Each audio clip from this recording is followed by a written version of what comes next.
I was sitting in my car in the parking lot of my office building. It was maybe 8:42 a.m. I didn't actually have to be at my desk until 9. So I just sat there, engine off, staring at the little emblem on the steering wheel. And I remember calculating exactly how many minutes I could stay in that cold car before I'd be late enough for someone to notice.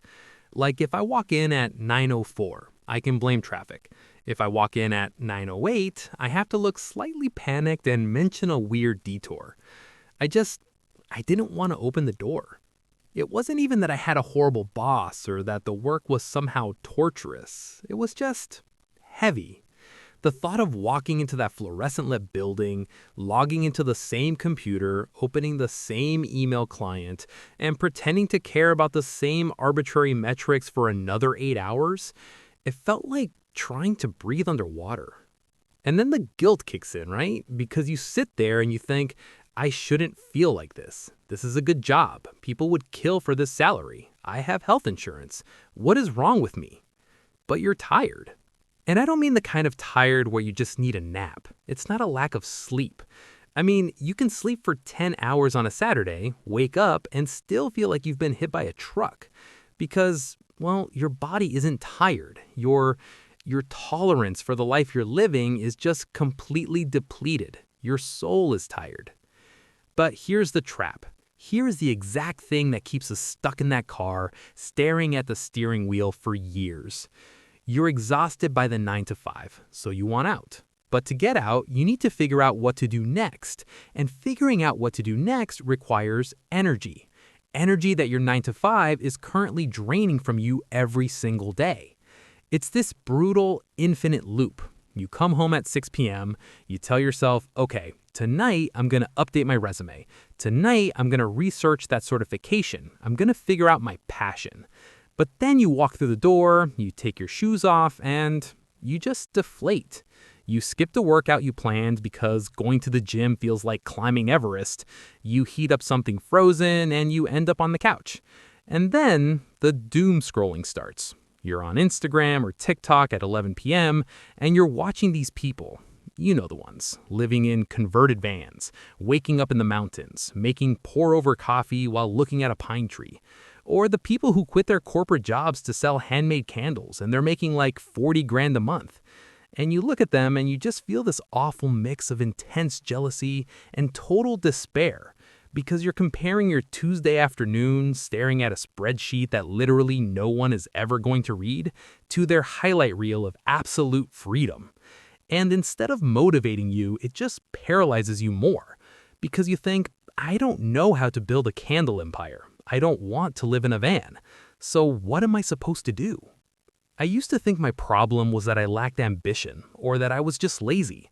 I'd have these awkward silences and conversations when a friend would ask, so, how are things at work?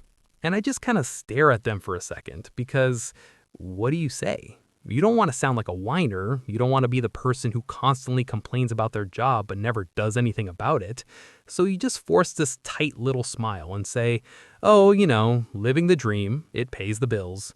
And then later they text you about grabbing drinks or something and you just overthink the text. You stare at the message for 20 minutes because even the thought of sitting at a loud bar trying to summon the personality required to be a good friend is exhausting. You end up texting back, so swamped this week, maybe next. You isolate yourself because the burnout bleeds. It doesn't just stay in your cubicle. It follows you home. It gets in your bed. It ruins your Sunday afternoon because by 3 p.m., the Sunday Scaries start creeping into your chest, reminding you that the weekend is over and you have to go back to the place that is slowly draining the color out of your life. And everyone online, all these productivity gurus and life coaches, they make it sound so simple. Just find your passion. What would you do if money were no object? I hate that question. I used to actually get angry when I'd read that. What would I do if money were no object? I'd sleep for 6 months. I'd sit on a beach and not speak to another human until my nervous system stopped vibrating. That's the reality. When you are in the thick of a 9 to 5 burnout, you cannot answer the passion question. You can't. It's like asking someone who's actively drowning what kind of boat they like. They don't care. They just want oxygen. I didn't realize this at first. I spent so long beating myself up because I didn't have a dream job in mind. I thought everyone else had this clear, blazing purpose, and I was just broken. I thought, wait, no, it was worse than that. I thought because I didn't have a passion to run towards, it meant I wasn't allowed to run away from the job that was making me miserable. It's like we've created this rule in society that you're only allowed to quit if you have a grand, impressive plan B. You can quit to go to law school, you can quit to start a tech company, but if you want to quit just because the job is making you hollow, people look at you like you're crazy. But you have benefits, they say. Just push through. Everyone hates their job. Do they? Is that really the baseline we've accepted for human existence? That we all just agree to be miserable for 40 hours a week, 50 weeks a year, for 40 years just so we can retire when our knees are bad and finally do what we want? That doesn't even make sense, but we all just kind of accept it. There was this specific Tuesday. I remember it clearly because it was the day I realized I had to stop trying to figure out the perfect next step. I was on a Zoom call, camera off naturally, and my manager was talking about Q3 deliverables, using all those horrible corporate buzzwords, synergy, circling back, moving the needle. And I was just staring at the wall behind my monitor. There was a little smudge on the paint. And I had this really uncomfortable thought. I thought, if I stay here, in 5 years, I am going to be exactly the person I am right now, just older and more tired. And that terrified me more than the unknown. I realized my inability to figure out what to do next wasn't a character flaw. It was a symptom of the environment I was in. I couldn't hear my own intuition because the noise of the anxiety, the corporate politics, the exhaustion, it was just too loud. I thought I needed motivation, but I didn't. I needed space. You cannot brainstorm your way out of a burnout while you are actively burning. You just can't.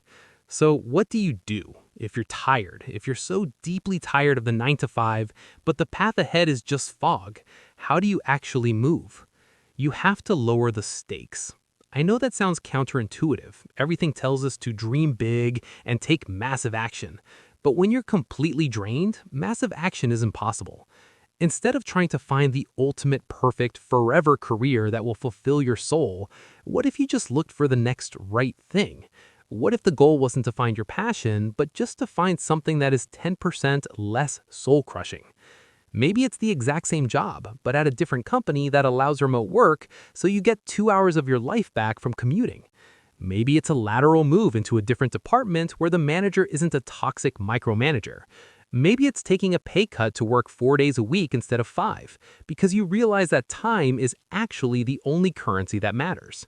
We get so paralyzed by trying to make the perfect move that we make no move. We just stay in the car in the parking lot. But action, even tiny, sideways, imperfect action, creates data. When you do something different, you learn something new about yourself. You figure out, okay, I tried this, I don't like it. But at least I know I don't like it, instead of just wondering. And part of this, and this is the uncomfortable part, the part nobody really likes to talk about, part of this is mourning the idea of the dream job.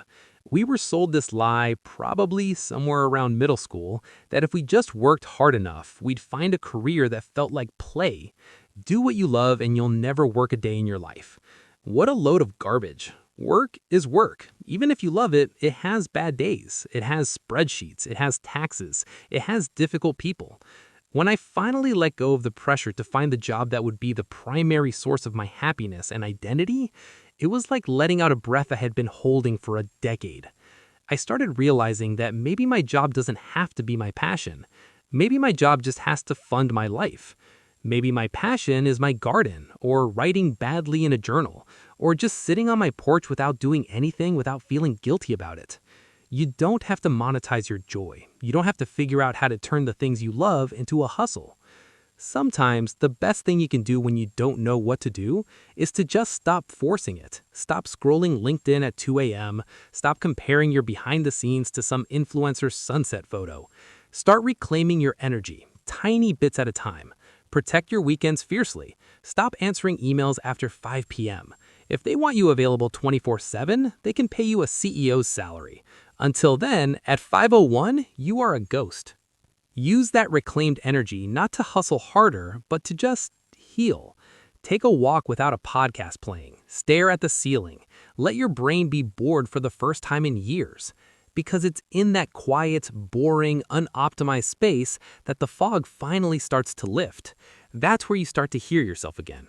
Not the panic, not the societal expectations, just you. And you might be surprised with what you actually want when you aren't too exhausted to want anything. It's okay to be lost right now. It really is. Being lost is just a necessary bridge between a life that no longer fits and the life you haven't built yet.